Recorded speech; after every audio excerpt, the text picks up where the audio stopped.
બાપુની જે સેવા કે જે કામગીરી છે આપ નજર સમક્ષ મતલબ કે સોશિયલ મીડિયા બધાએ ઘણી બધી જોઈ છે, પરંતુ જે બાપુની જે કામગીરી છે જમીન લેવલે પણ જોવા મળે છે. એવું નથી કે સોશિયલ મીડિયા લેવલે નથી, પરંતુ જમીન લેવલે પણ કામગીરી છે. બાપુએ જે કામગીરી કરતા આજે મકાન આપ જોઈ શકો છો, બાપુનું આરપી ફાઉન્ડેશન રાકેશભાઈ બાપુ દ્વારા મકાન નંબર 3 આ 3જા નંબરનું મકાન બન્યું છે. 3જા નંબરના મકાનની અંદર બાપુને અત્યાર સુધી જે મહેનત પડી છે, હજુ તો બાપુએ નવા પણ આશા કરી છે, નવો પણ વિચાર કર્યો છે. બાપુએ હમણાં જ કીધું એમ કે મેંદરા ગામની અંદર જે પરિવાર છે, જે બાળકો છે, એને પણ બાપુ મકાન બનાવવાના છે. તો કહેવા માંગુ તમામને, આપ વિડીયોને લાઈક કરો છો, શેર બી કરો છો, પરંતુ બાપુ ઘણા વખતે આ વિડીયોની અંદર સ્કેનર પણ અપલોડ કરે છે. આપ ફૂલની પાકડી પણ આવા પરિવારને મદદ કરો. આ દીકરી છે, સાથે આ દીકરી છે, અને આ જે બાળકો છે, એ બાળકો આ પરિવાર કેવા મકાનમાં રહેતા હતા, એટલી ખંડેર પરિસ્થિતિ હતી કે જે અમે જોયું ને તો અમને દયનીય પરિસ્થિતિ લાગી હતી એ સમયે. પરંતુ એમના કાંઈક કરેલા સારા કર્મો હોય, કાંઈક કરેલા સારા વિચારો હોય, કાંઈક પરિવારના સારા કર્મો હશે, કાં તો પછી બાપુના સારા કર્મો હશે.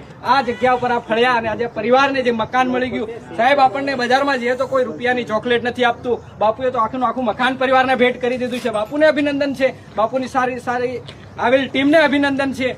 તમામે એમને ઘણો બધો સપોર્ટ કર્યો. અહીંયા કડિયા કારીગરોએ પણ મહેનત કરી છે, એમને પણ અભિનંદન છે. અને બાપુ, આપ આવા કાર્ય કરતા રહો. અને આગલા સમયની અંદર બધા કહેતા ખજૂરભાઈને બધા જોતા હતા, પરંતુ અમે દાહોદની અંદર આજે રાકેશભાઈ બાપુને અમે ખજૂરભાઈની નજરથી જોઈએ છીએ. અભિનંદન છે બાપુને, આપણા પરિવારને અભિનંદન છે, બાપુની ટીમને અભિનંદન છે. તેમજ જેમણે પણ સહયોગ કર્યો છે, જેમણે પણ દાન કર્યું છે આ પરિવાર માટે, જેમણે પણ બાપુને સપોર્ટ કર્યો છે, એવા તમામ સપોર્ટરોને હું તહે દિલથી આભાર માનું છું.